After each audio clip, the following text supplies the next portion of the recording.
How are you doing? Good. I think Hadley and Lillian are together every day. I saw Lily today You did? and yesterday. So. Yes. The first day, so she turned 7 and went to like the bigger group, and she was so excited.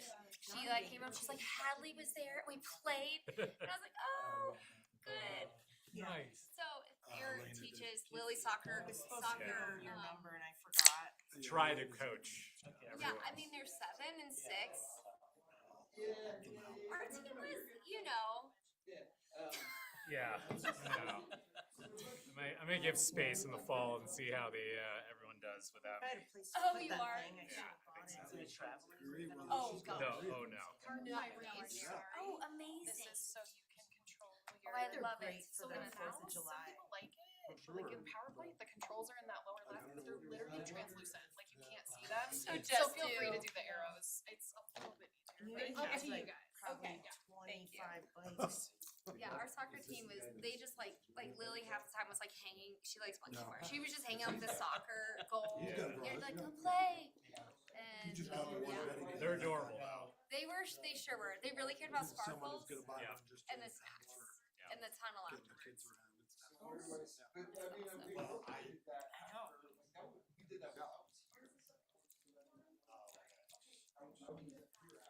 You guys seem to have a pretty big behavioral health team now. You do? And growing. Aren't we hiring another intern? Yeah. Two interns. We haven't had a male on the team and We have 2 interns right now. They're both male. Stay at Or starting in August. 20 feet away from Brett took a hiatus and I think he's traveling around or something, so he was with us for what, 6 He months? was He was an intern, yeah, and then he transitioned to an employee. And then, yeah. Right, right. Left like I last don't March even or remember something. yesterday. So he's been gone a It while. was just a busy time. Yeah, it doesn't count when, one of us is He's on the smart team. Right, that's true. Yeah, Travis. Yeah, he's also getting his mental health counseling degree, which is really, it's funny, is he's my neighbor and his daughter watched my girls for summer, like the small connections. But he's getting his degree and he's gonna become more, beginner an intern for beginner this upcoming level school year at the middle school. staff, That's awesome. Yeah, and all these And, food tickets disappeared. It was like, so, you know. cause he's you only work doing this for that like 10 hours. Gotcha. Like it's a very like, short internship status. And then we have another person level and, I know we've actually been able to like, our PhD is really stable. Try not to think You know about this. Marissa, right? Marissa, so, we made her the director, I guess it was what, last December or so? That sounds right. We brought in an outside director from the Front Range and just not a good fit Look at that for the UFO. team. Oh, Yeah. it's a But UFO. Marissa's been great. She's been, what, 13 years? She's she started as an intern. Yes, yeah. She's amazing. Yeah. It's been fun to see her. We're live. How long have you been at You're High? on mic and recording. 4 years. Ready to go? Nice. You started with him out here or in Denver? Here, I was their first employee. Oh, no way. Wow. It was Paragon before, what was it before? Not Paragon. Mine Springs, right? You guys, what, do you feel ready? We're ready. All right, hello everyone, welcome. We're gonna call to order tonight's town council work session for 5 o'clock, June 14th. And the first item on the work session is elevated community health update. Hi. Hello, Hi. good evening, good afternoon. I know we presented to you all, a lot of familiar faces in the room, so this was, I think, last April when we presented, right? So, and I had just had my foot surgery last, like Oh, April yeah. 4th or something, so excited to be back here and kind of give you all an update on where we've been in the last year and kind of where we're headed. By the way, I'm Josh. I'm the CEO of Elevated. I've been in my position for almost 2 years now. September of 24 was when I started in this position. I was on the board of directors for 2 years prior to becoming the CEO. My background prior to this was in for-profit healthcare, and we've been in Summit County for just over 5 years. We moved out here from Brooklyn, New York in 2020. Yeah, and so I'm Sarah Dayton. I am serving in kind of 2 roles right now. I'm our strategic funding director and also serving as our interim vice president of strategic operations. So kind of both worlds. And one of the reasons, we wanted to come here and give you guys just an update on how things are going. You guys helped us with some funding to take over the pediatric dental office, so just a few updates.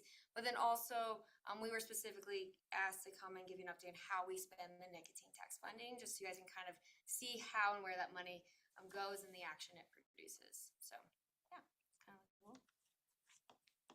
All right, so we did update our mission, vision, and values. That was approved by our board in December. So we made a minor tweak to the mission statement. So we provide integrated, exceptional, patient-centered care for all.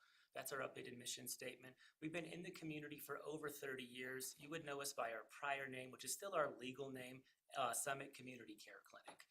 So we've had that name for a long time. I know that the organization had talked about rebranding for over 5 years, and also because, we've been operating in Park County and Lake County for over 5 years.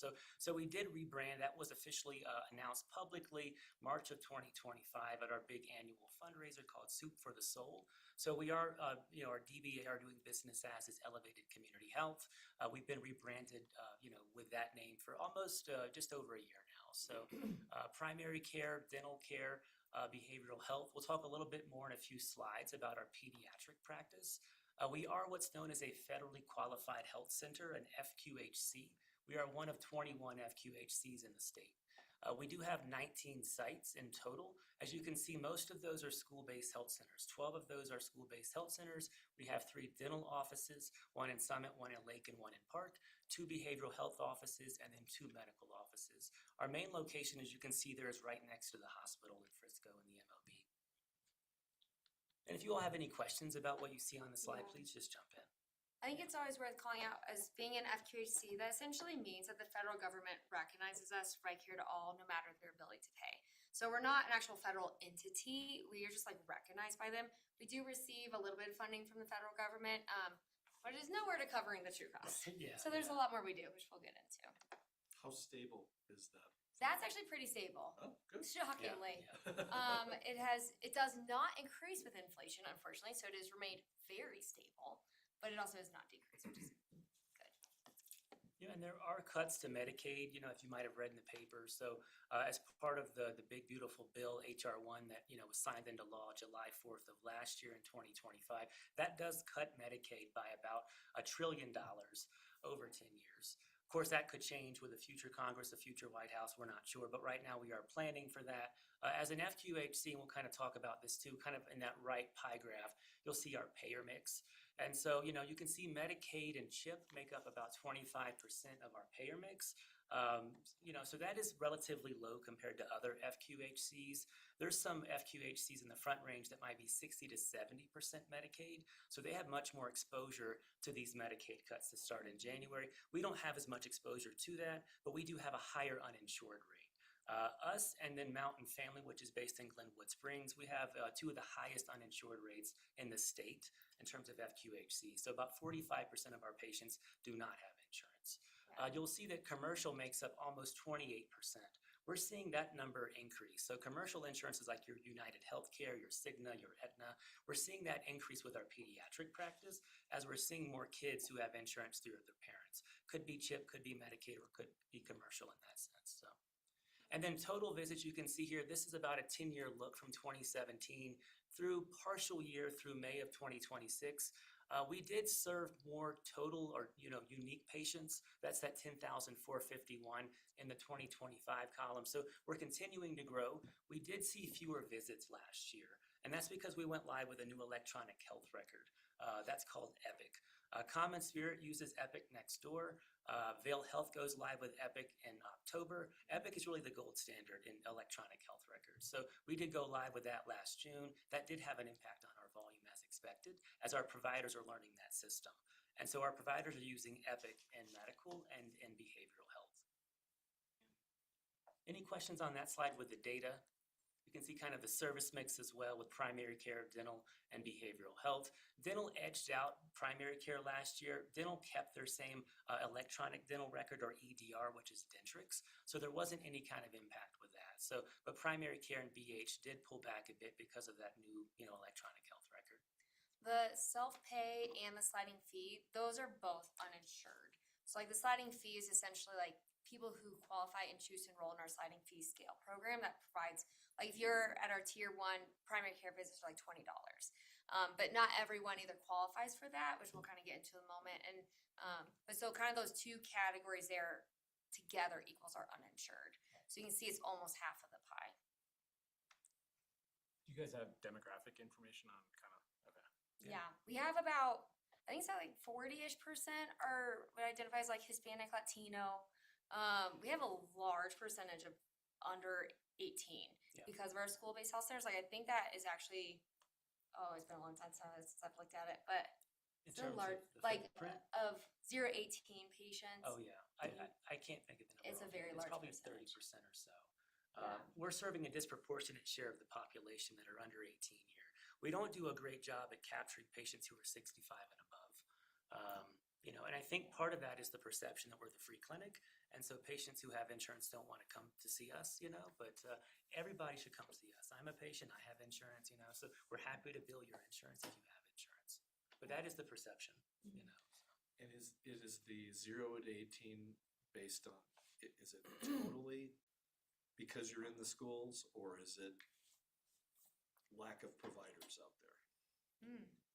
outside of your system? I think so there are 3 pediatricians, well, there were 3, now we have 4, so we have the 4th pediatrician. So you've got Loomis, you've got Barnett, you've got Ebert Santos, and you've got Dr. Karen Judy, who's our pediatrician. So I think in this community, you've got the pediatrics covering, primary care. We do have the only board-certified pediatric dentist in the county with Dr. Deanna Drake. There are other general dentists who see kids, but they're not board-certified to see children, like our dentist is. Yeah, I think part of our reason for seeing so many kids too is being in the schools, it just naturally decreases so many barriers for families. So in case you're not aware, school-based health center is like a mini elevated community health within inside of schools. So we have a primary care provider, dental hygienist, and a mental health provider. And so then they can just pull kids, like my kid gets her cleaning every time at the schools. Both and I get FaceTimed or called into them, and then her wellness visits as well. So I think we see a lot of kids in that fashion because it just decreases barriers for families. They just don't have to ask off work to get their Right. kids in. It's super convenient for parents and for kids, obviously. So having that access to the care right there around their school hours. And then, I mentioned on a Keeps them in couple. school, too. It does, right. Yeah. And it also hopefully, can reduce, sort of absenteeism, Yes. which I know is a challenge out here, so. Yeah. And we also, with our 12 school-based health centers, I think we're the 3rd most in the state. Denver Health has the most school-based health centers. They're a huge organization and they have 20 school-based health centers. Yeah. Geographically, how are you guys split across the counties, like patient visits? schools? Or I should say patient visit. Oh, Is it, Summit County definitely has the most. I don't know if I could say per site. Summit County I think is like 60-ish% of our visits. Yeah, Or even most. higher, it might be 66%. With Lake County following and Park County being pretty little. We have just a very small school-based health center that operates there, not as often as our ones here. And then we have a dental practice that's also only like maybe 2 days a week out there. So Summit County is definitely the majority of our patients in the area. And then zip codes here, isn't Dillon Keystone kind of the highest percentage? Oh, yes, Dillon and the 80435 zip code is our highest, but that counts, such a larger region than just the town of Dillon. Yeah. So just some updates here on pediatric dental. So we did take this practice over from Dr. Malcolm Strange. He was kind enough to donate that practice to us. So we did flip that practice and put it under the ECH umbrella last September and then launched that practice. So, he was seeing about close to 1,200 patients. He had paper records. So paper charts in his office. So nothing electronic. So those are all new patients to us because of that, right? So, but we did reach out to all Was of he off those. grid too, or? I think so. The fire Yeah. department? Oh my gosh. Yeah. The fire department didn't recognize his suite. Yeah. It took us a long True. time to get Yeah. them to recognize his suite. He was one of the original owners of the MOB, the left half of the MOB, which sold Huh. last October, I think, to Corgrove, the new investors. So Yeah. yeah. So we've completed, this was September through May. We should have our June data probably later this week. So that's why we don't have data through June here. So, but 1,324 pediatric dental visits, 46% of those were covered through Medicaid and CHIP, or 15% was CHIP, and then 46 was Medicaid, 19% uninsured. So overall, this practice has better financials than our overall organization, better than our general, primary care practice or dental practice. So this is a big lift for us financially speaking. So. And one thing that I think is worth us calling out is Dr. Strange's practice, just due to it being a private practice, he rarely accepted Medicaid. and also rarely accepted uninsured. So I feel like thinking of that gap of children who weren't receiving care, I mean, right there, that's like 60, 80% of kids that technically were rarely being able to access his services. So just being able to take it over, having these discount programs, accepting all insurances has really increased that access, which has been cool to see. Yeah, for sure. And then the pediatric hub, it's not common to have pediatric dental and pediatric primary care in one practice. It's often two different businesses that would do that. So I know that Dr. Strange, with him being a pediatric dentist, he works with pediatricians in Evergreen and in the Front Range, but it's not one practice under one roof like what we have. So we have, I think we just got the permits approved by the fire department last week, I believe. We're starting a renovation for this practice. It's Suite 380 in the MOB. I had a budget of $500,000. I think the cost was $491. Yeah. So came in just under budget. That was intentional. So you can see kind of, and we've done some touches here with the blue and like the little like Klingons, stickers with the dinosaurs and things like that. So we will be building a second operatory. You can see in the blueprint down below, you've got one operatory kind of in that bottom right by the stairs. We're putting in a second operatory for more kind of complex dental procedures for kids. We'll still keep the 3 benches, kind of that open air concept for 3 benches, which is more of a thing in pediatric dental practices. And then we are going to be taking and kind of relocating part of the waiting room, as well as, kind of removing most of the employee break room, and then making 3, pediatric exam rooms, plus a medical lab as well. Then kind of a bigger waiting room off to the side, and then you can see the reception area kind of back behind the windows there, and then pediatric kind of provider office, and then pediatric dental office as well. So that'll be the renovation once this is complete. I think we're targeting maybe October for that to be done. We'll see. I know there can be delays out here with construction. Obviously, we're using Crossline. That's who the HOA recommended. That's who the county has used, and Common Spirit is used as well for renovations in the MOB. Yeah, so we have already hired that pediatrician. So she's already providing services down in our main office. And then once this is done, we'll have that hub. And then parents will be ideally be able to get both disciplines done at one visit. And we're writing into a grant right now, the idea of adding a behavioral health provider who Right. can also be in this practice too. Because, right now, our therapists who see children are only working in the schools. So if you need to see a therapist outside of the school and you're, an adolescent, you'd have to go see somebody else or go to one of our school-based health centers. But we'd love to have that also offered here as well. Yeah, the Kind of a integrated one-stop care. shop. Yeah. Yeah. And then Elevated Essentials. So we've been promoting this quite heavily in the Summit Daily. We did launch this program December 15th. I think we've got about 140. Like 190. I was just 190, doing the excuse me. math. So Yes. we've got a couple of small businesses. So this is based on a direct primary care model. There is a couple of DPC providers out here. Dr. Randy Nations, is a DPC or concierge medical provider. Dr. Lisa Z over in Leadville is a concierge provider. This is a little bit different than a concierge, model, which really is based on just having immediate access to your provider that often costs a couple $100s per month and just provides primary care. Elevated Essentials is based on a DPC model, but you are a member, but you can decide if you want medical, dental, or behavioral health, or any combination of those 3, and you do prepay for the service, and you have a limited number of visits based on which tier you purchase. We looked at the data here for our medical patients. Our uninsured patients come in typically 4 times or less per year. So if you want to buy, 4 visits for the year, it's going to cost you $540, which is far less than if you were to, you went to a provider's office, didn't have insurance, you might pay that in 2 visits. But with this, you're going to prepay that and pay $540 for the year, get 4 visits, any kind of medical visit you want just for medical. Dental that's one of the lowest membership plans in the county that I've seen at $360 a year. Behavioral health is $900. You get 8 visits there. All those you can exceed your allotted visits for the year if you pay a $70 copay. Yeah. Again, pretty low. We try to keep that as low as possible. The reason this program was really created is we have a lot of residents here in our community who just falls in the gap. We're, as I know, we're a federally qualified health center, and part of that is we have to provide a sliding fee scale for those who live at 200% of the federal poverty level and lower. But the federal poverty level is not built for Summit County. And so naturally, a lot of our residents make more than that. However, they just still simply cannot, they either choose to not afford health insurance because they have other priorities, or they just realistically can't. And so we just have this large gap. back on like our first slide, there was about 25% of our patients who are not on our sliding fee scale. And I think a large percentage of those are people who just simply don't qualify, but still don't pay for health insurance. And so this plan was really designed with them in mind of well, let's figure out a way for you to still be able to access healthcare, care about your preventative health, get your dental cleanings without you paying an arm and leg, but also not waiting for emergencies in the ER. And it's been awesome.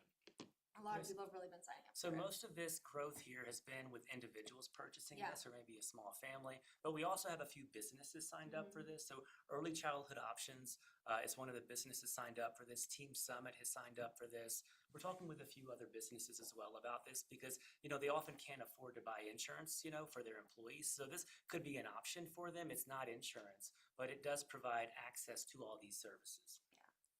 How many individuals have signed up? We So- have about I think it was 141, or I think it's 190 across the businesses and individuals, which And businesses are what, like 60 total? 55 or 60? 55, Yeah. no, 58. Okay, 58 in yeah. businesses and Yeah. 130 individuals. What's your goal? Our goal for the year is about 400 total members. So that's what we put in the budget for the year, so. Yeah, so we're a little behind, but still on track. And it's been fun to see. Yeah. I get emails every time someone enrolls, Yeah. and it's we've had a lot of people really appreciate it, and we have a lot of people actually sign up for day of visit, where they're like, Yeah. oh, I could pay 180 and have visits for the next 3 months, or I could pay 250 for this one visit, or whatever the cost is. Right. So it's been a really great way to just help people save money literally in the moment. So just transitioning gears now to just nicotine. As I'm sure y'all know, there's a part 1 and a part 2 of the nicotine. I did specifically input the ballot measure and highlighted a specific portion, improving the availability of affordable public health care services in Summit County, including services at the community health clinic and school-based clinics. So in a way, our services and what we're doing, it all ties back to that primary sentence that's in the ballot. And we often reference this ballot of things that we feel are appropriate of how to spend the money. So kind of looking at part 1, so my breakdown might be incorrect, you guys might know better, but part 1 has definitely been more the focus of the actual tobacco cessation and treatment and screening, support services within the schools, helping youth not start tobacco products or stop using tobacco products, and so on. And so this funding is really how we spend it and use it is definitely dedicated towards a tobacco and nicotine purpose. You can kind of see with budget cuts and just lack of revenue that comes in. I know there was some decreases of flavored products, which is all great. It's all good stuff, but it's funny how you're like, oh, it's less money. How do we do this all?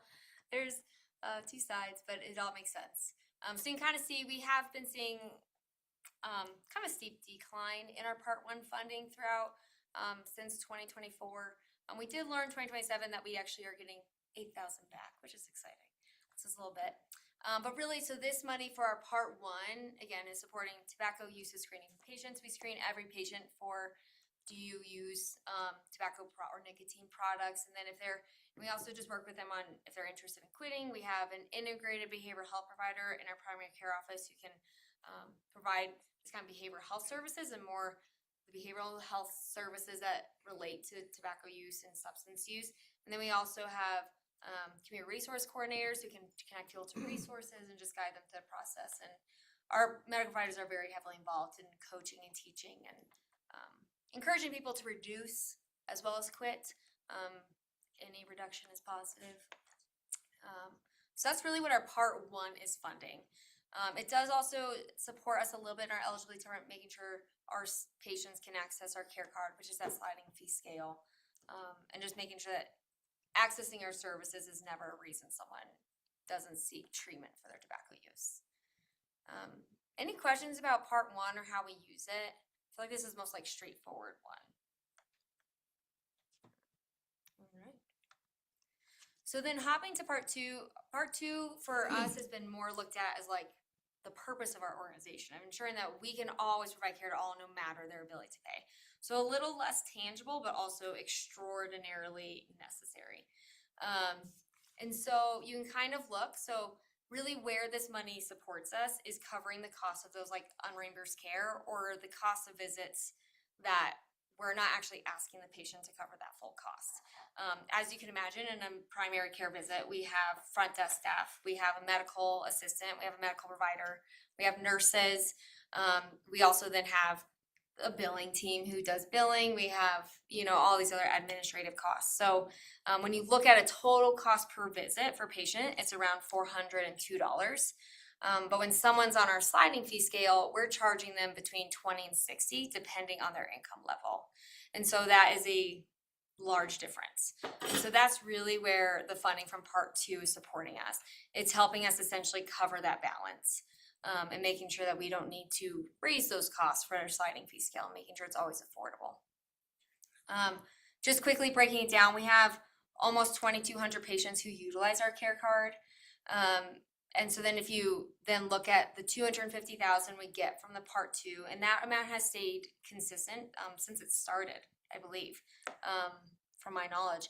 And so that covers about 621 visits per year. So, which looks so small, 1.8% of our patient services, that looks so little, but at the end of the day, 621 visits is huge, for those patients. It goes far and it really helps us actually ensure that we can keep our services available. I'm sure you all are aware of this, but that 250 is broken up and paid by portions from each of the towns as well as a portion from Summit County government. So Frisco's portion for this current 2026 year is $63,000. We're going to kind of go into a little bit more of just our finances so you can understand just more of this impact. But I guess initially, do you guys have any questions from this? So again, just pointing the picture of why grant funding is so important. And so 250, when you look at our whole budget we were expecting or we're anticipating, I guess it is 2025, sorry. So in 2025, our total revenue was 16 million. And so when you look at 250,000, you're like, okay, that feels small, but that goes so far on the grant schemes. Most grants are project-based and don't cover just those unreimbursed costs. And so that's really huge. We often don't have grant opportunities to support that. And when you just look through it, I don't need to read them off, but grants and donations was 9 million of that 16. And so we have a very robust grants team that does a whole lot of writing for grants and a donor relations manager who also just works a lot with donors in the community. And you can see we wrote off about 3.6 million. So that's essentially saying that of all the costs, patients maybe gave us only $20. And so the leftover after what patients gave us was 3.6. And so that's what we had to write off. So that 250 goes to that 3.6 number and allows it to be just not as impactful. Anything you need to add there? No, I just kind of, reiterating that, this was a lower year for us because of the impact of going live with Epic. So the year before we were about 17 million. So I think we are back on track to kind of get back to around 17 million this year. So, and as a nonprofit, as an FQHC, our budget is just a smidge above break even. We're not designed to, to generate a profit, so, and we shouldn't as an FQHC, so. Yeah, I think as our surplus this year, like 13,000. Yeah, our budget is 13,000, our bottom line budget, so. Yeah, surplus. So yeah, 250 of that, that just, Yeah. it just all adds up. Yep. And then just kind of going to grants, it's never too small. Currently we're managing 57 grants.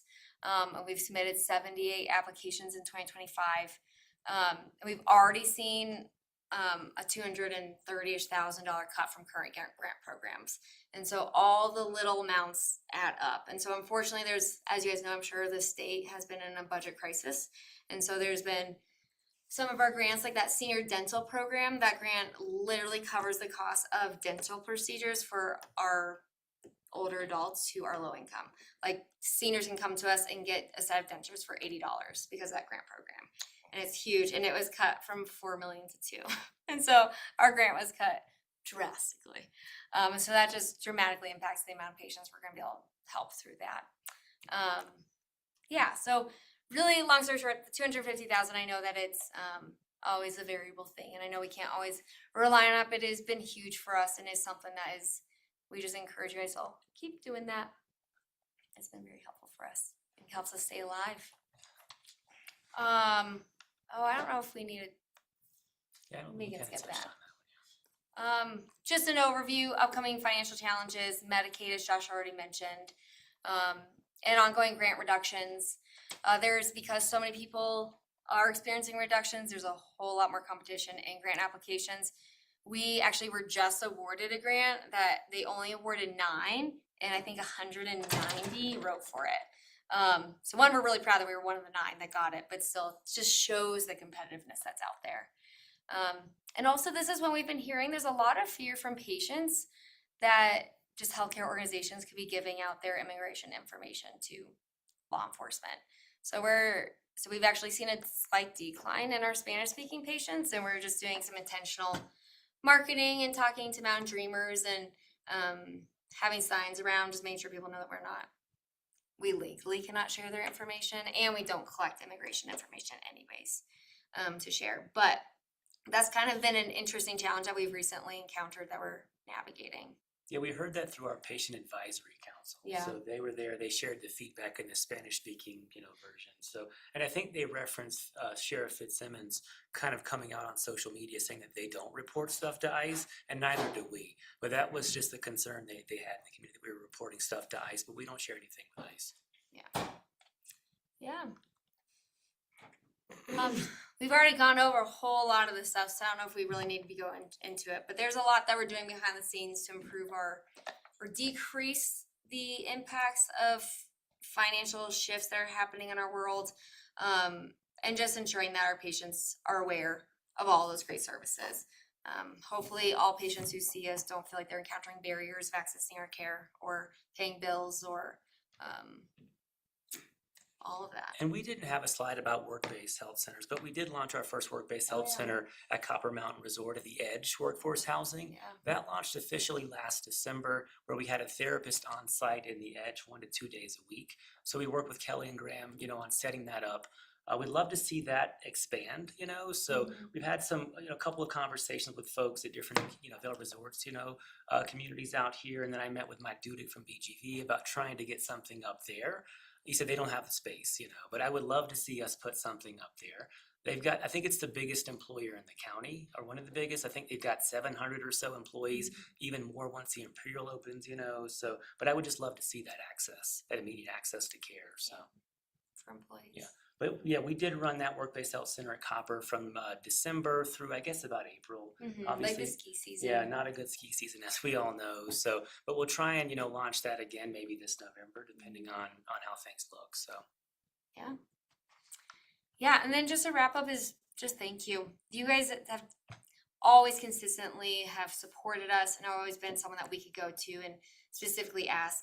The one thing that's not in here is listed in a previous slide was for the pediatric practice, you all did donate or contribute $10,000 for us to take over that practice because we need to hire a pediatrician or a pediatric dentist and switch from like a manual or a paper charts. paper to charts. They still electronic. use print x-rays, whatever those are called. So there's a lot of upgrades that have come with it, which is great. Yeah, but thank you. You guys have always been super supportive of us and we just appreciate the partnership. Yeah. I think we reach out to Tom rather regularly. Yeah. Letters of support and everything. But yeah, I think that's it. Yes. But yeah, any questions for us or anything you'd like to learn more? Are you guys at risk of cutting care if certain funding doesn't come through, or do you guys feel pretty comfortable? So we've done some projections to finish this year to kind of give us a bit of a cushion. So we do finish a little bit higher than 13,000, so, but there's just so many unknown variables, with what we do. And, and the high cost of living out here is challenging for our staff. I was on a call before I came in here and one of our employees, is really looking to go to the hospital because they give them a monthly living stipend of $400. And we can't afford to do that, so, and I would hate to lose an employee for $4,800 because we can't afford to pay a living stipend or we can't afford to buy employee housing. I would love to have, and I know we chatted about this some, but and I met with Shannon too about, kind of workforce housing and having set-asides for nonprofit employees in the community. Because we have a lot of employees who live in Leadville, who live in Fairplay. One wants to move to Georgetown. It's like, and I'd love for her to be able to live local. And not have to commute so far, so, Yeah, I think there's with the senior dental grant that I noted, Like that one in particular, ultimately, we will not be able to serve as many seniors. We will still serve them. We're not, but they just won't be able to have services at such a steep discount. Dentures cost us just pure cost way more than $80. So yeah, so I think there's that catch. But I think we're trying to do whatever we can, and that's for Elevate Essentials. Ironically, the idea was kind of generated before all these changes, Right. and then now we're like, oh, thank God we did it. Yeah, yeah. And created it. So I do feel like it's gonna help buffer some of those situations, like where the seniors who could qualify for senior dental, they could get on Elevate Essentials and get 30% off the whole Right. dentures, for example. I think we're really trying, patient services, we're really trying to not cut, but instead expand. Yeah. Yeah, grow the top line's always the focus as opposed to cutting, so. Yeah. Yeah. Well, thank you Thanks. for inviting us. Thank you. Thank you. You guys are doing a good job creating more options, for healthcare. Trying to. Yeah, we are. Yeah. Yeah. We're pretty creative, I will Right, say. We're yeah, always, yeah. what if we Grant did this? application process is coming up. Yes, I think we submitted. Oh, my grants team is like amazing.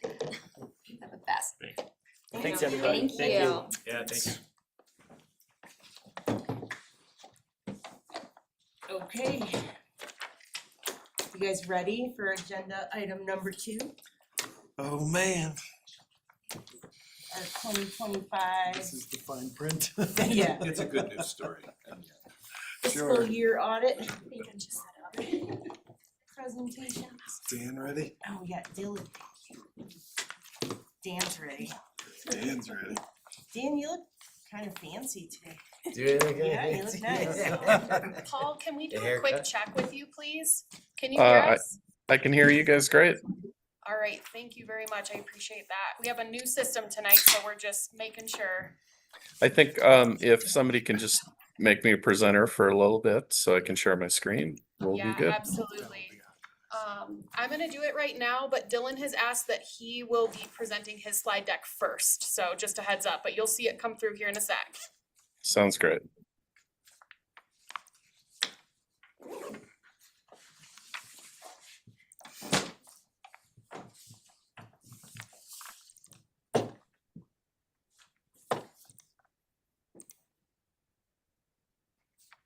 Make it smaller. And then when it comes time for his, I can help you with that. Okay. And then arrow keys help you advance. If anything goes weird, right over there. All right, is everyone here, I think? Besides your sidekick, where's Leslie? She's Leslie setting you up for is, failure or something? She's setting you up? homesick, unfortunately, but she Oh, is yeah. online. Uh-oh. If she needs to chime in. Good afternoon, everyone. Thank you for being here. My name is Dylan Olchin. I'm the Assistant Finance Director at the town. I'm here to discuss our 2025 Annual Comprehensive Financial Report with you guys. I'd like to first thank Lillian Marcione. She's our lead auditor and partner at McMahon and Associates. She's not able to be here tonight, however, and Paul Backus is here in her place to speak with you guys. The annual audit of our financial statements is required by town charter to be conducted each year. It's a really big effort by our financial staff as well as our auditors that come in each March where they spend a week here reviewing our financials before we published our annual certified financial report. The financials are, again, here I am, Paul Backus will be presenting after me. We submit our financial report to the Governmental Financial Officers Association each year. Dating back till, I believe, 2008, we've received a award for Certificate of Achievement for Excellence in Financial Reporting. And it's just another set of eyes on our financials and again, just reiterates how big of a project this is for our entire finance team to go through each year. The financials are reported as government-wide financials first, with individual fund financials accompanying them after. I've given you a few pages of our annual certified financial report that I will review with you guys today. If you'd like to further delve into our financials, they are published on our website as well as included in the packets you all received today. The first page I'd like to go over with you guys is page C1. It is our statement of net position. This is the equivalent of a corporate balance sheet, really. It shows the difference between what the government owns, our assets, and what we owe, our liabilities. You can look at page C1 in front of you guys. All of our assets are up at the top of the page and our liabilities are in the middle. Net those two out and you get the net position of the town. Just speaking with our assets right now, we ended 2025 very liquid. We had $27.8 million in cash and investments at year end. That was down $6.2 million from year end 2025, but that just shows that we're doing what governments are supposed to do and spending money on our town. Additionally, we are very strong asset based. You can see at the bottom of the assets, our capital assets listed at the bottom. We had $102 million in capital assets. That was $12.2 million increased from 2024. And you can see that broken out by governmental activities and business type activities. Our business type activities are our marina and water fund, and they just operate a little differently than the governmental funds. The big capital projects we had this last year, the $12.2 million increase, that was a $700,000 increase in Slopeside Hall, the finishing of that. We had $1.6 million in Highway 9 sidewalk improvements, $1.2 million in fiber infrastructure. That's an ongoing project. 602 Galena, $1.4 million was spent on that housing project. We spent $5 million on the land purchase for 101 West Main and an additional $1 million on EV chargers this last year. Dylan, how do you value the property or the assets, like property assets? We value them at the price we purchased them at, and I get depreciated. And then minus depreciation? Yep. You can see the biggest liability we have on page C1 is really our debt. We continue to pay down our debt.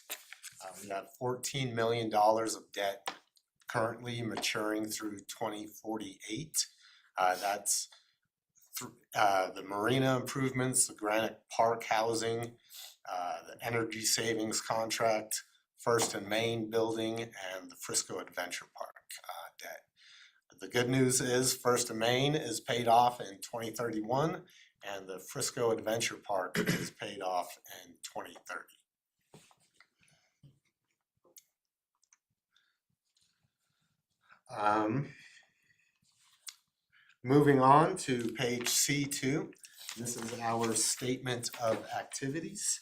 This functions like a corporate income statement, presenting the results of the government operations over the year. At the top of the page, the revenues are broken out generally by program revenue. Those are fees, charges, and grants tied to specific governmental programs, and the expenses tied to those same programs for them. Below that are our general revenues, and those are things like property taxes and sales tax that the government can spend on anything they want, and they are not tied to a specific program bringing in revenues to the town.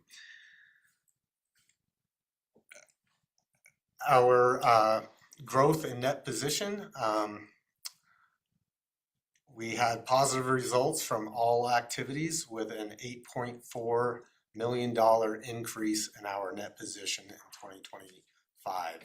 That was a $7.8 million increase in the governmental activities. That's 8% increase over the 2024 net position, and a $600,000 increase in net position from business type activities. That was a 3% increase compared to the 2024 net position. Revenues overall with the government track with the resort economy. There was a 35% increase in revenues from the previous year. 47% of all costs generated, or of all costs of the general government operations are funded by direct revenues. And those are those program revenues you can see on page C2. Our sales tax consisted of 38% of our total revenue. That was up 1% from 2024. The other big revenue item was our real estate investment fees. That constitutes 5% of our total revenues, and that was also up 4% from 2024. Overall, the big picture that ended 2025 with the government-wide financials, that includes everything, our marina, water fund, as well as our internal service fund that operates our insurance costs. We had very strong fund balances in all of our governmental funds, as well as our water fund. Our major revenues increased year over year. Sales taxes grew by 1%. Real estate investment fees were up 4%. There was significant investments made in 2025 into the workforce housing initiatives throughout the town. The housing fund was over budget due to an increase in subsidies on the sale of properties. What that really says is we had valued the purchase price of our assets held for resale, but we were discounting those and putting deed restrictions on them and selling them for a lesser value. Our auditors told us that we need to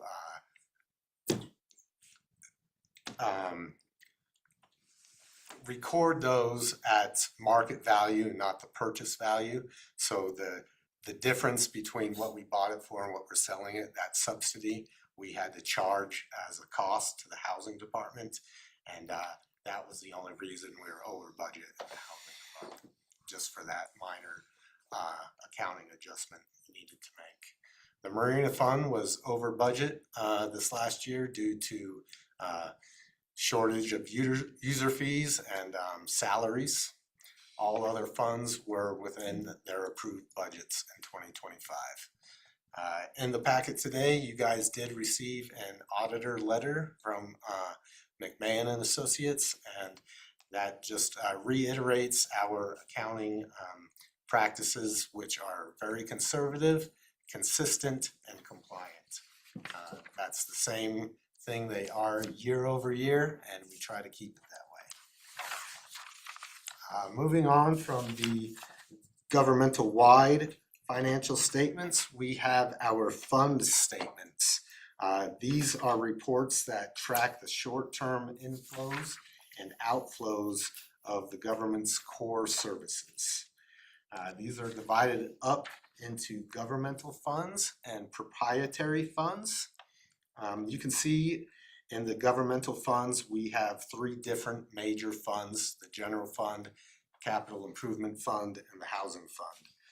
To be considered a major fund, these funds need to make up more than 10% of the total governmental fund balance, and they are shown individually in our financial statements. The other governmental funds do not make up more than 10% of the total fund balance, and they're grouped together as non-major funds. The proprietary funds consist of both enterprise funds and our internal service fund. Our internal service fund is our insurance reserve fund that takes care of all the insurance costs we have throughout the town. Proprietary funds are funded primarily through user fees and charges and are able to receive no more than 10% of their budget subsidized by the government. One key component of having these listed as proprietary funds is that they are able to use debt without a vote of the people. Looking into our fund statements, on the pages that follow, we have our governmental revenues. This is on page C5, you guys, in front of you. That shows all of our governmental funds. Again, that includes everything but the marina, the water fund, and our insurance reserve fund. This is just a breakdown of the revenues we took in 2025 compared to 2024. You can see that taxes generally make up the majority of all governmental revenues. That actually decreased from 64% in 2024 to 59% in 2025. The biggest change was not the amount of taxes we took in. They were actually 1% up from 2024, but we did receive a lot more intergovernmental revenue in 2025 compared to 2024. Intergovernmental revenue is all of the grants we received this last year. In the following slide, I will show you the outstanding job all of town of Frisco staff has done.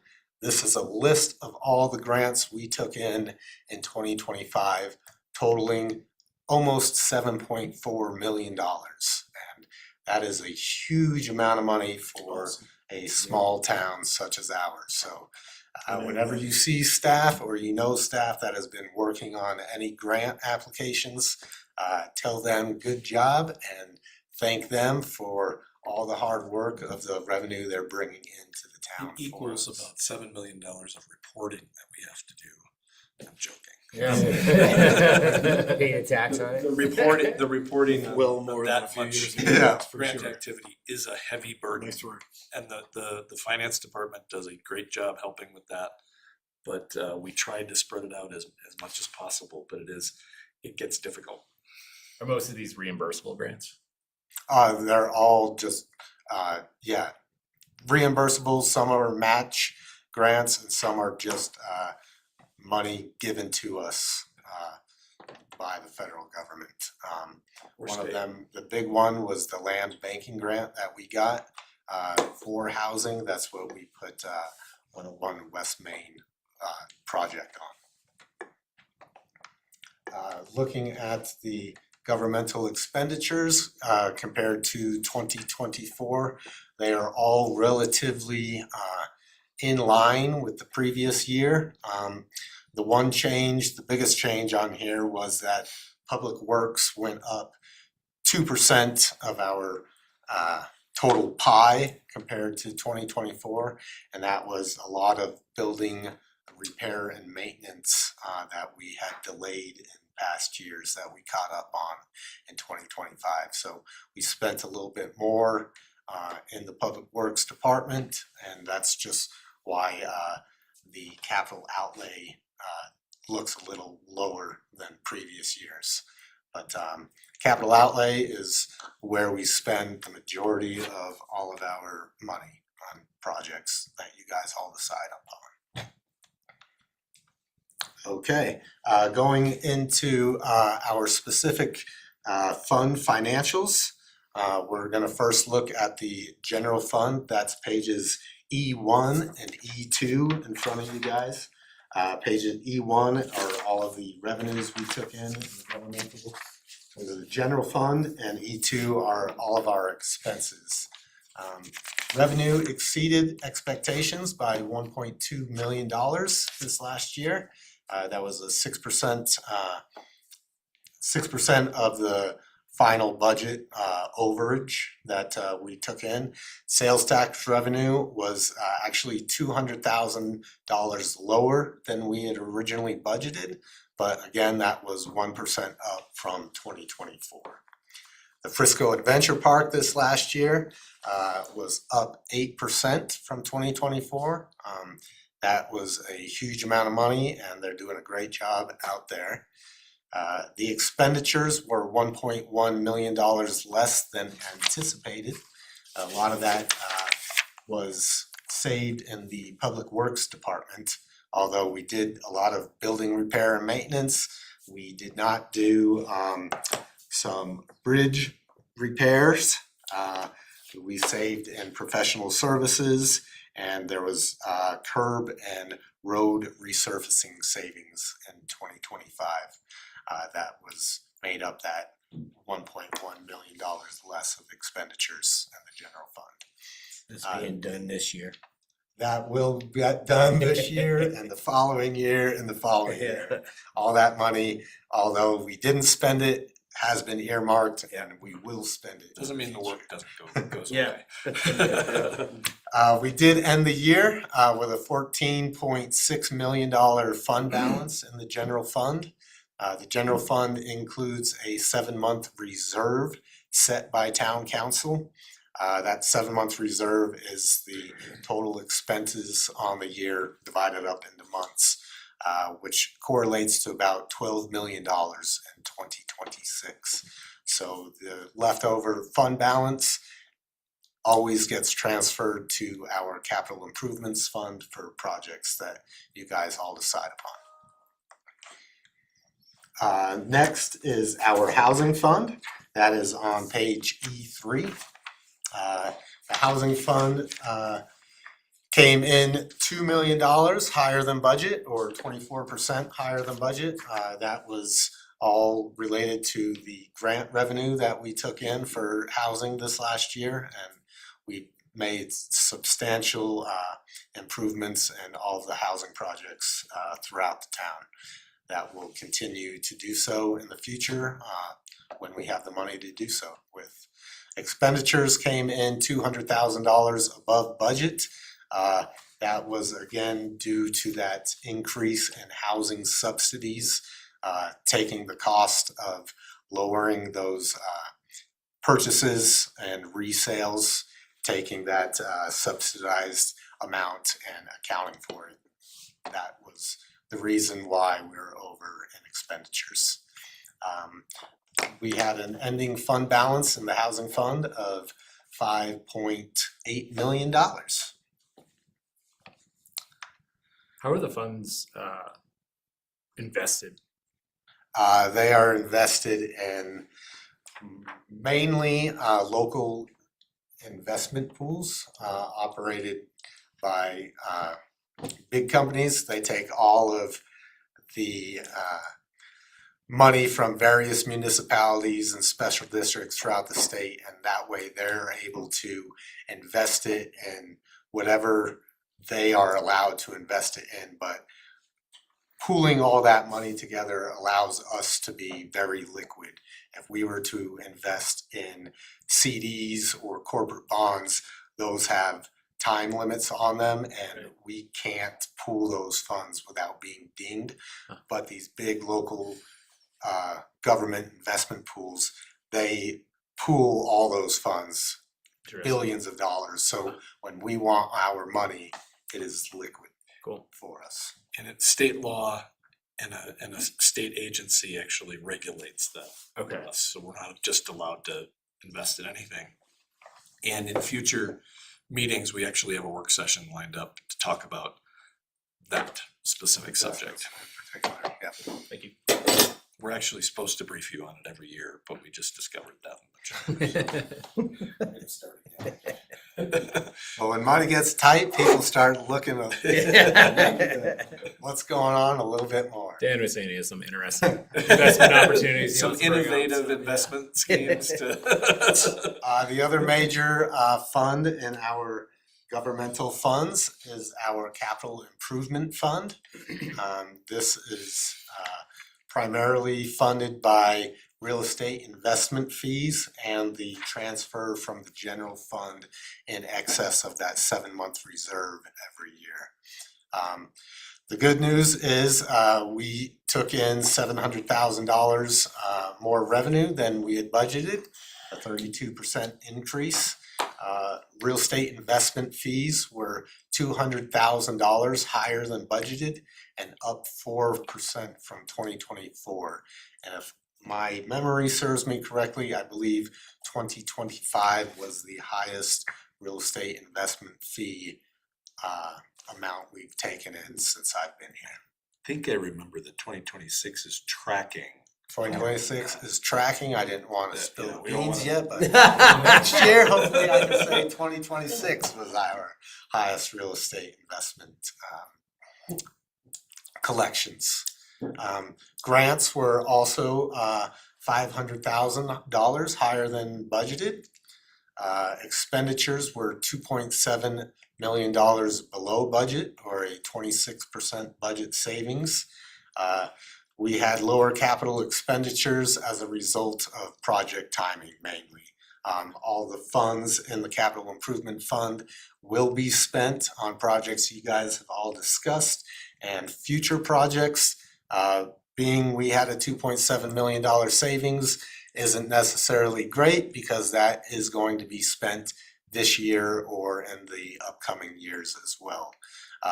We did take some delays in the vehicles and equipment purchases in 2025.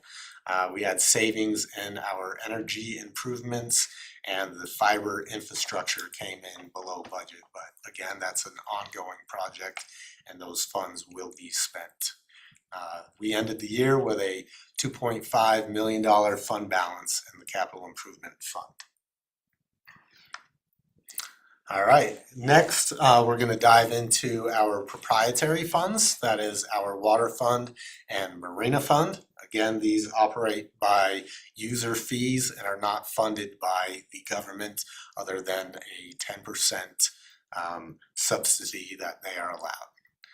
The water fund revenues were on track with budget and they were up 2% from 2024. Expenses were $8.8 million below budget. Lower capital expenditures as a result of project timing again. There was savings in PFAS as well as the storage tank improvements. But just because those were delayed does not mean we are not continuing with the PFAS project and our storage tank improvements. Those expenses will be carried over and spent in future years. We ended the year with a net position of $14.77 million. $7 million of that is unrestricted. The other $7.7 million is tied up into capital, buildings, wells, pipes, anything you can think of in the water department that isn't cash, really. Council does have a 4-month reserve set for this fund that we are meeting as well. So on the expenses there, you had budgeted 11.9, assuming a lot of that is probably in the PFAS. Yep. Shouldn't there be revenues offsetting that, or is that because of timing of the reimbursable grant? We did not receive a PFAS grant in 2025. Okay, so we were just Yeah. planning to spend the money even though we hadn't necessarily gotten that grant. We were waiting for the grant to start Okay. the project, which is the reason the timing was off in 2025. Got it. Our marina fund, we were a little bit below budget by $235,000. User charges were below expectations. However, they were even with our 2024 revenues. Expenses were $200,000 above budget. That was mainly due to salaries and benefits out at the marina. Daytona? What's that? They did receive a $240,000 $8,000 transfer from the general fund that matched the 10% allowance of the revenues they took in. They ended the year with a $5 million net position. That was down 7% from 2024. Of that $5 million, $404.3 million is invested in capital assets, buildings, docks, boats, equipment out at the marina, and there is $724,000 in unrestricted fund balance. Council does have a 4-month set reserve for the marina that is currently not being met. I don't see where 2026 is. This is just a graph of our governmental funds broken out by general fund in blue, the capital improvement fund in red, the housing fund in green. Those are our 3 major governmental funds, and then the other non-major funds are all lumped together in the blue, or the purple, excuse me. You can see the general fund linear line going from 2023 to 2025.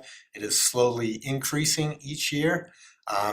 Again, any excess we have of that 7-month reserve gets transferred to the capital improvement fund at the end of each year. And you can see that the capital improvement fund, as well as the housing fund, has been declining over the years because we are continuing to invest in capital projects and housing projects within the town. The last thing I wanted to go over with you guys again is on page C3. This is our governmental balance sheet. And all of the assets minus liabilities are our net position at the bottom. And those are separated out in fund balances between non-spendable, restricted, committed, assigned, and unassigned fund balance. The first category is of non-spendable funds include all of our inventories out at the VIC, the Nordic Center, and the FAP, and gasoline at Public Works. The next category is restricted fund balance. These amounts can be spent only for specific purposes stipulated by constitution or legislation. In the general fund, this includes our Tabor Reserve. Tabor requires us to hold funds for emergency uses only. Those we do have to set aside, and they are restricted for emergency uses, and they can only be used in extreme disasters. Also falling under the restricted category is our housing fund that can only be spent on housing projects. The debt service and our capital projects fund for our leased equipment is included in this, and our lodging and nicotine tax funds that were voter approved for specific purposes. The committed balance of our funds are restricted by formal actions of our government. That's all of you guys. These funds can only be used for specific purposes you determine them for. All of our capital projects and our open space funds is what you guys decide how we spend that money. The assigned fund balance includes our highway user tax coming from the state and money from our employee down payment assistance fund being paid back to us in 2026. Finally, the unassigned fund balance is all the money we have left in the general fund that has no restrictions placed on it at all. That's for ongoing operations. However, there is a 7-month reserve requirement set by council for the general fund. We use that as a safety net per se. That's pretty much what makes up the balance at the end of the year, because anything else in excess of that is transferred to the capital improvements fund. How is our, in that list of things, how is our health insurance reserve? Our health and- insurance and revenue from employees treated within that? Yep, sorry, I did not mention that. That is classified as a proprietary fund that gets paid in by all employees and the town for our health insurance costs. That we have a 6-month reserve on our insurance reserve fund to account for 6 months of insurance costs. We are currently meeting that as well. Next, the Marina and Water Fund both have a 4-month reserve set by council. There aren't any restrictions placed on these funds other than the Marina's debt service on its bonds from 2025. You can see the unrestricted fund balances. That's for ongoing operations. Hopefully this summer we'll have a great year and that amount will increase. This little graph right here shows you each fund and the restrictions placed on it from page C5. The general fund, yellow, unrestricted or unassigned. The assigned balance is very little, as well as the committed there. Restricted is a little bit bigger, and our non-spendable are our assets. And the housing fund, the non-spendable are the assets that we are holding for resale. The capital fund is all committed by town council. The water fund has a very robust unassigned fund balance, but that will all be spent in the upcoming years on PFAS.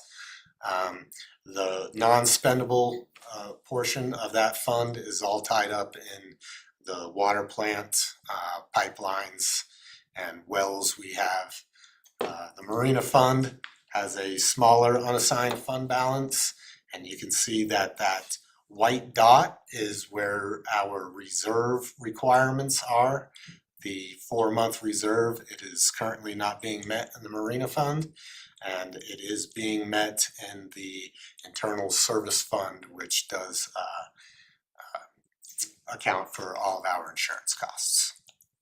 Sometimes this chart is a little confusing because we have to report assets in fund balance differently in the business funds than we do the general fund. Because the general fund obviously has a bunch of assets with it too, the rest of the town stuff. But the Marina Fund and the Water Fund have to be reported differently. I'm gonna let Paul Backus speak on this, but we did receive an unmodified clean audit opinion in 2025. And we have the highest level of independent auditor assurance he will speak to, and he will tell you a little bit more about our audit, unless you guys have any questions for me before I turn it over to Paul. Good job. Well, thank you. Wow. That was really good, Dylan. I might have to bring you along to do some analysis on some of our other clients. My name is Paul Backus. I'm a CPA. I'm actually over in Avon, Colorado, and I'm with your audit firm, McMahon Associates. And just so you guys know, we audit virtually all of CAST. Virtually every mountain town you can think of. We do the financial statement audit for, including pretty much all of governance. Yeah.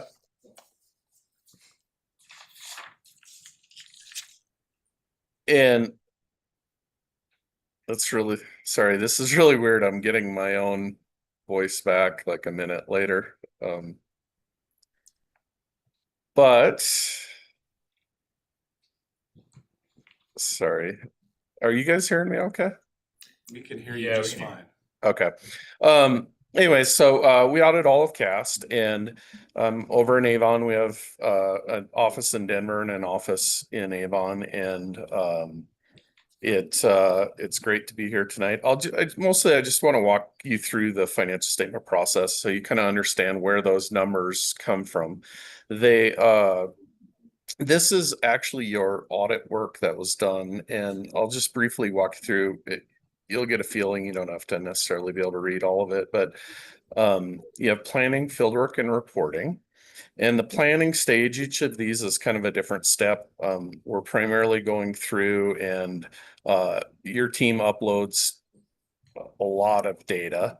We read all your minutes. We're trying to understand everyone that works for the town, trying to understand related parties. But really the main part of planning is we're going through all the internal controls. So the internal controls are kind of who does what. So you can see each of these as a work paper on cash receipts, community development, disbursements, you name it, payroll, police. Each of these areas, we're looking through, meeting with your department and trying to understand, how does money come in? How does money go out? And do we have the correct controls over those processes? Meaning primarily no one person has the ability to process a transaction from start to finish. The second part is field work, and that's where we're verifying numbers. So each of these is a work paper that details the balance sheet. So we take a balance sheet approach, so we're verifying all the assets, all liabilities, and then we're analytically looking at the revenue and expenses. So if you wanted to know, if you looked at cash and investments, someone had asked, where do you invest your money? This would be a work paper on a Call a Trust account that shows up kind of in the details of your financial information. And I'll just show you if it loads here. You guys had talked about where investments were, so you can see you had $5.3 million in Call a Trust. And then we send confirmations. We're going through verifying that if your financial statements say you have X dollars in Call a Trust, we know that it's in that dollar amount. It meets state statutes. It's invested according to your investment policy, which is right here. But each of these is a work paper. We kind of follow what's determined as best practice. We always have one new auditor on our engagement and one auditor that has experience with the town.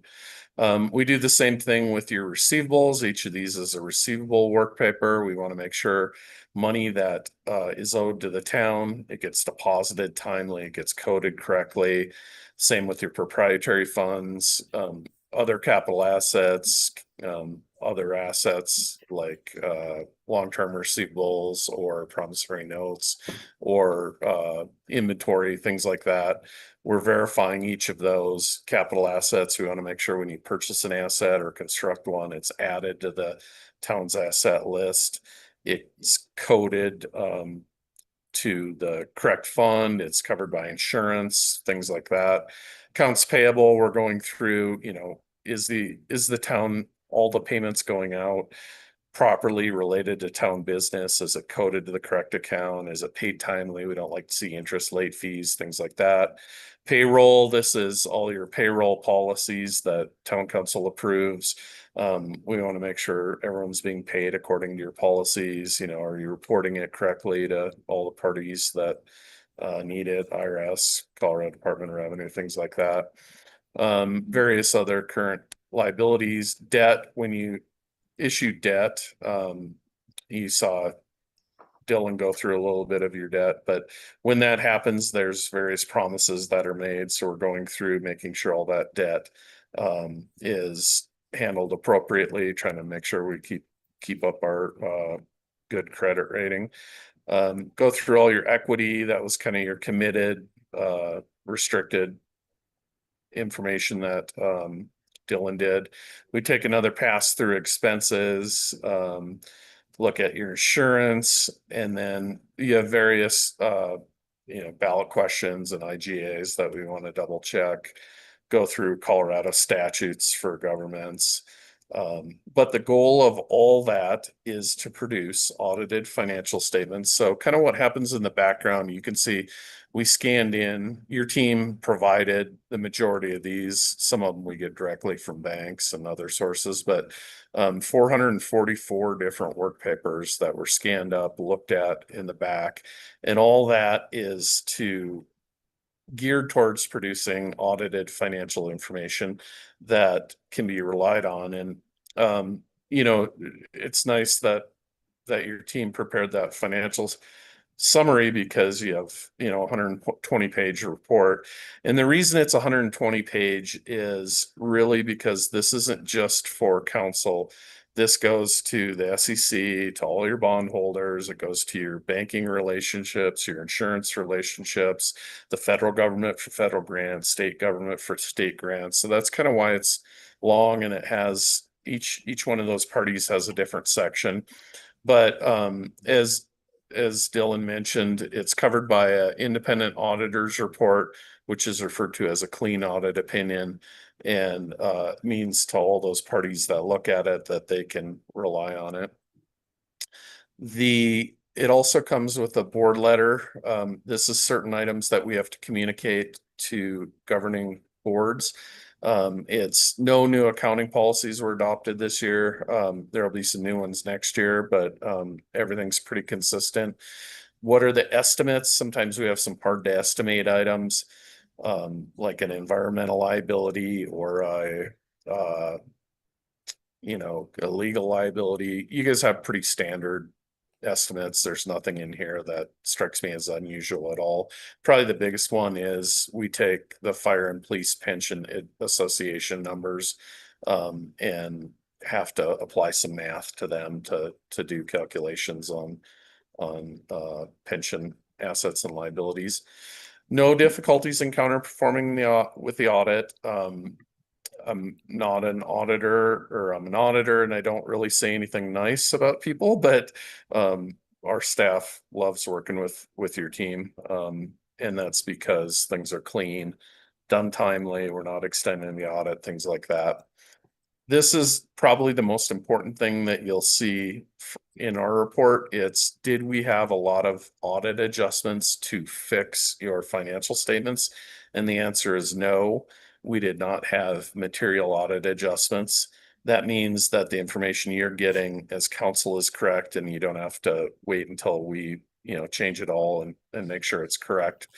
It's really clean coming in, and that's where you want your clients to be. And if I was on council, that's obviously where I'd want my staff to be.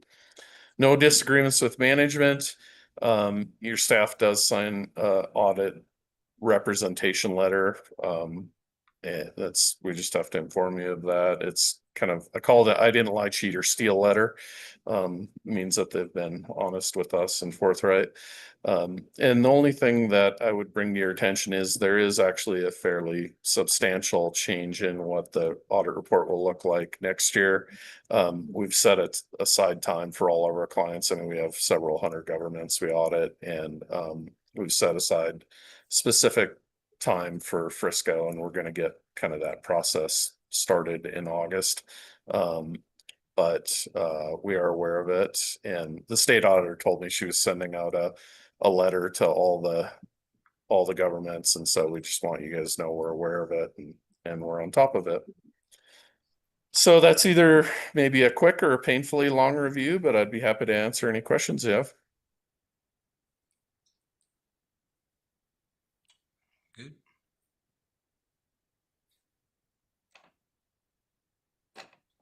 So I had Crickets.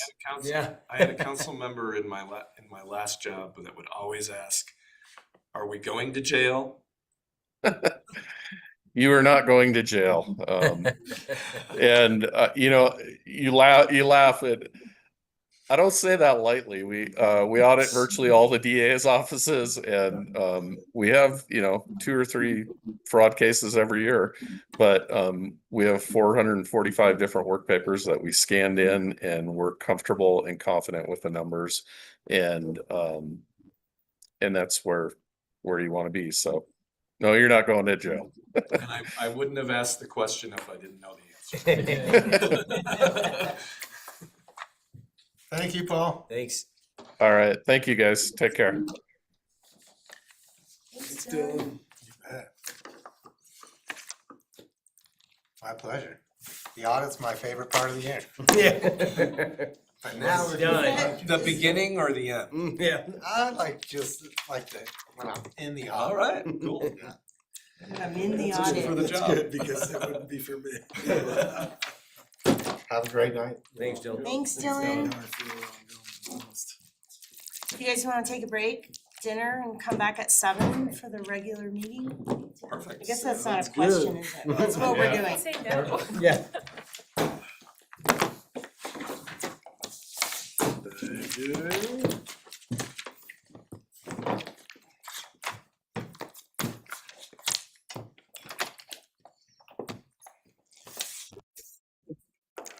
Alright. See that. Yeah, it's all right. Stacy.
If not up there. Oh, that's because the room volume. Except, well, planning commission.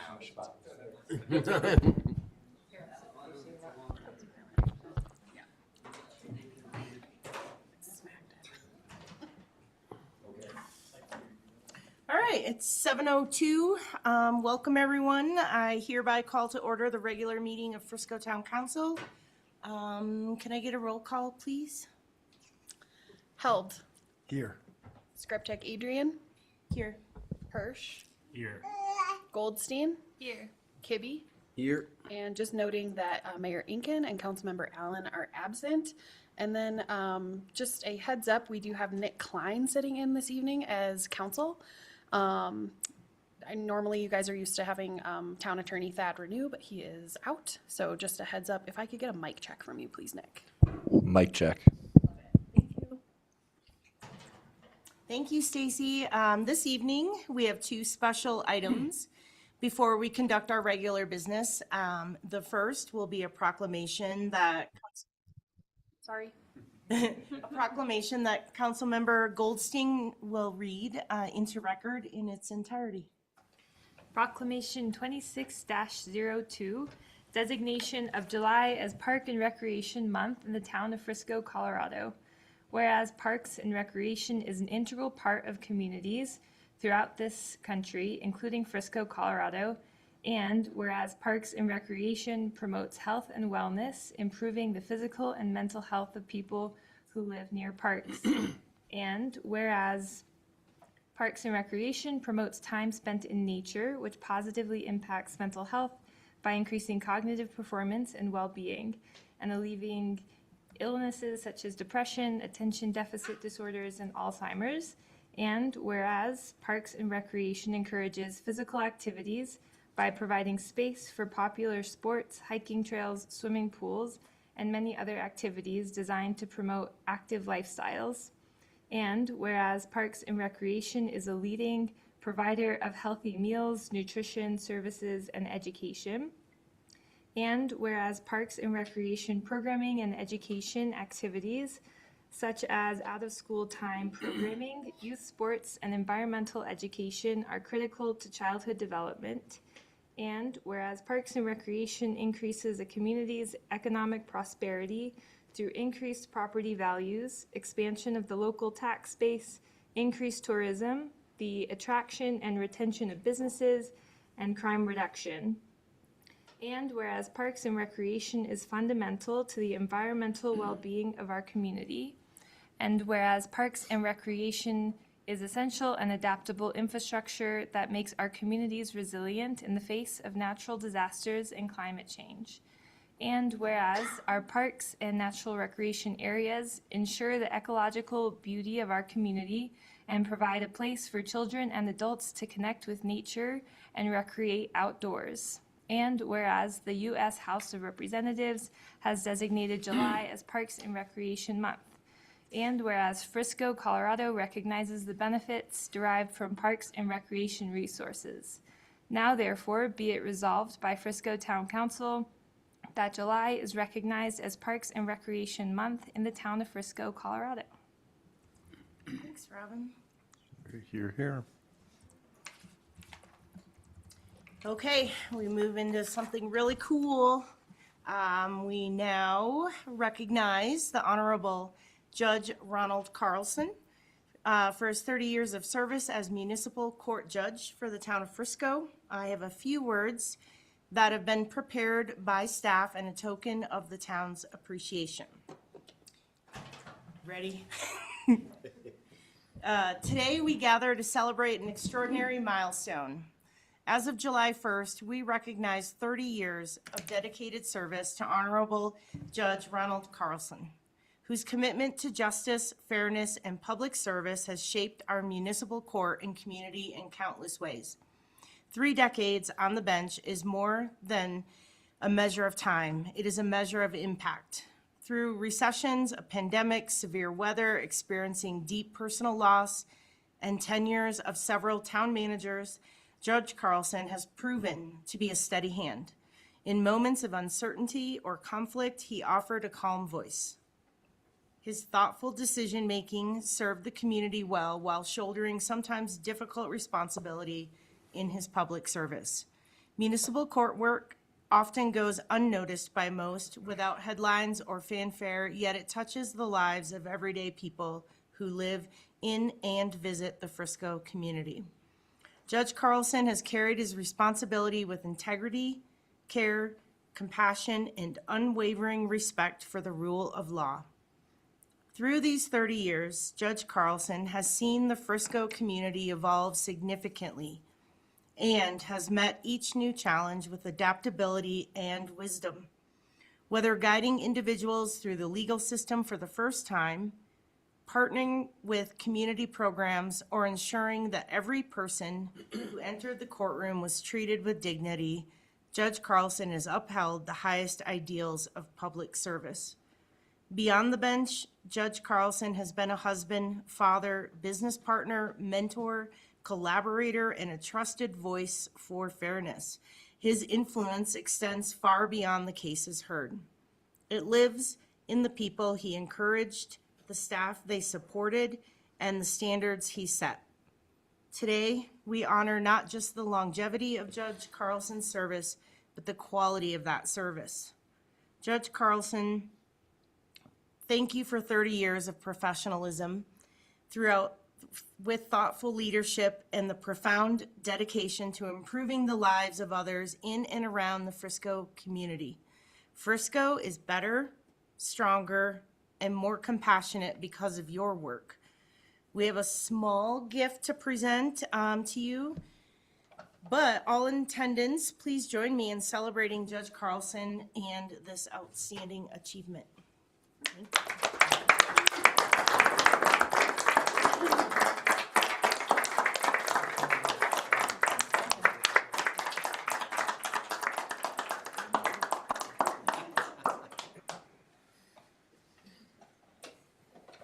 It's big. Sorry. Oh, excellent. Thank you. Well, it couldn't be better than the view of the marina. Well, we heard you liked I've been known to be there a time or Yeah, two. Thank you so much. Thank you.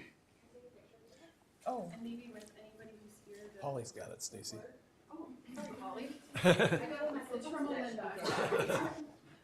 Over here. Now get in it. Yeah, there you go. wait, Janice, you hold this side. It's 30 years, Terry. Come on, Terry. We'll have to do it for another 30 years. Lord help us all. You do. Thank you.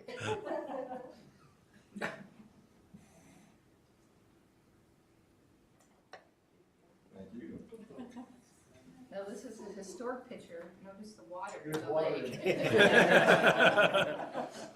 It's blue. Retouch it. I assume I get 3 minutes. We won't start a clock. Sincerely, I want to thank you all. It's been great. I certainly want to acknowledge everyone. You know, it's not a job I do alone, even though it looks like it's a job alone. I couldn't do it without Janice. And even when I frustrate her. And I couldn't do it without Nick or his predecessors. Thad and I go way back, both when we were young men with young children. That was a long time ago. And Janice's predecessor, Merle, if I remember right. Ginger was first. Hmm? Ginger was first. Oh, yes, Ginger was first. All right. Mert. And Mert. I didn't know. So, I've been blessed by the town of Frisco having great people to work with. And I certainly want to say that in the record. I was planning commissioner before I was judge. I was town prosecutor before I was judge. And so the number of great people goes way back to some great planning staff. Getting Frisco through the early days when the code had nothing in it. So there wasn't anything you could say but yes. to all of our little controversies that planning always has and you still have. Good luck with that. But as far as the court, I truly believe that there's a call to public service. It may be an old-fashioned notion, but my parents raised me with that. My mother was deeply involved in League of Women Voters. My dad with VFW, and I always want to bring him up. My father survived being in the third wave at Omaha Beach. And but for him being lucky and good, I wouldn't be here. So I never stopped to acknowledge that, or never stopped acknowledging it, rather. But as far as the court, municipal court, I always say, is an educational court. It's our opportunity to enlighten people, to help them change behavior before they go down a path of worse behavior. And the key to that is treating people, you give respect to get respect, and I've always tried to do that. I pride myself, I've never yet used my gavel. I hope to retire with that being said, because it's, in the way you deal with people and the command in your presence and your voice that matter, not some little mechanical toy. And hopefully we've made lives better. And I hope I can continue to do that and have insight. And even sometimes I still believe in accountability. Sometimes you have to tailor that down to what people can provide. Should I tell the story? The John Minor? I'm going to tell a story. Maybe it was before your time. Obviously, we have an occasional problem with transits. Maybe you'll fire me after I tell the story. We have the dilemma that, they don't have money, so they get public service, but then they don't do the public service, and then they come back through the court. And I had one guy, and I don't know how many times that I'd seen him, but he was, as we say, a frequent flyer. And I looked at him, aren't you going to stay out of the bus station? Well, it's warm. I said, you got to stay out. You also got to do something because you've been convicted of a crime. Well, I don't have money. I can't do anything. What about community service? I don't have a phone. I can't do community service. They won't let me in. All right. Can you do a push-up? Don't insult me, Judge. Can you do 20? I don't know about that. Give me 10 push-ups and we'll close your case. Wow. And he did. And we closed his case. But at least there was some accountability. So. Did he stay out of the bus station? He did. He did not want to do more push-ups. So, but we try to be creative where we can and helpful always as we can. So again, thank you for the opportunity. I appreciate it. Thank you for your service. Thank you.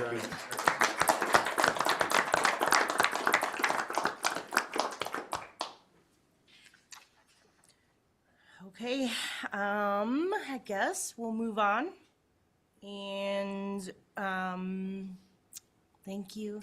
We'll open the floor to public comment.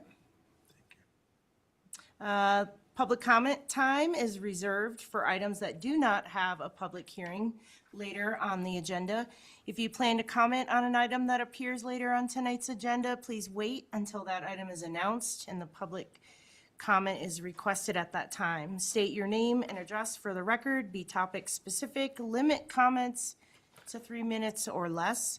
No council action is taken on public comment at council meetings. Council takes public comment under advisement. And if a council and/or staff response is deemed necessary or appropriate, the individual making the comment will receive a formal response from the town at a later date. It is recommended to sign in at the welcome table at each meeting if providing in-person public comment and include contact information for follow-up communication. We will ask for public comment in chambers first and then do any online or virtual public comment. Anyone? Okay, close public comment and we'll open it up to mayor and council comments. Okay. Then we'll close mayor and council comments and move on to staff updates. Should I go back? Do we have any online? Nothing? I just wanted to make sure I kind No one raised their hand on Zoom, so yeah. of went fast. You're good. Okay. Staff updates. Staff updates. Sure, I just wanted to compliment all of the staff from the different departments that made Independence Day a real special day this year. I heard a lot of good comments about the parade. Also, a bridge got fixed right in time. Thanks. Good job, Josh. Yeah, is that Josh? Okay. I will close mayor and council comment. Okay, okay, so it's done with staff updates. I guess, Consent agenda. so entertain a motion to approve the consent agenda. This Mayor Pro Tem, I move to approve the consent agenda. Second?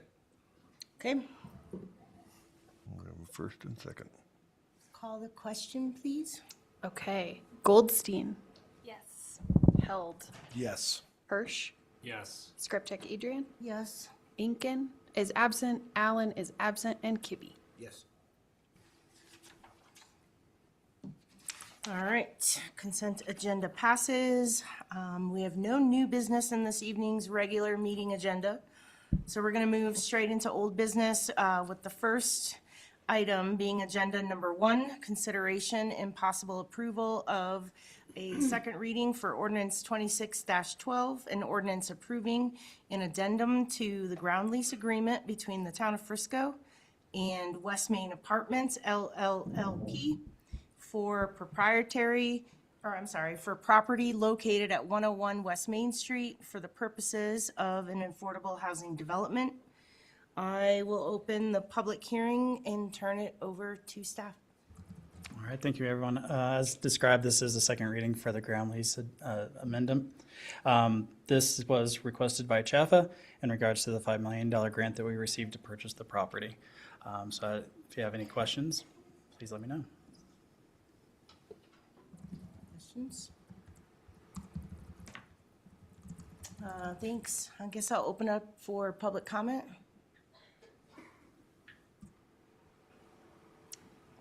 Not seeing any online, Madam Mayor Pro Tem. Okay. Close public comment. Is there any council discussion or questions for staff? I will make a motion if that's okay, Miss Mayor Pro Tem. I move that we approve the second reading of ordinance 26-12. Second? All right, we have a motion and a second to approve the item. Please call the question. Kibbe, Yes. Goldstein, Yes. Held, Yes. Hirsch, Yes. Scriptech Adrian, Yes. and Inken is absent, and Allen is absent. Okay, the motion has passed. And then, With that, a motion to, with that, entertain a motion to adjourn. motion to adjourn. Oh, I should mention Yeah. that we have a Frisco Community Housing Development meeting immediately after the council meeting. It's a separate Zoom link and YouTube video entry. So if you're tuning in virtually, please join us on that separate link. So with no further business, we'll do the motion to adjourn. I'm sorry. Okay, I make a motion to adjourn. Second? I'll say aye. Then you guys usually just unanimously Yeah. kind of just say, yeah. Unless you want me to call a formal vote, I can, No. but, okay. Awesome, thank you. Okay. Okay, so a few minutes to switch over.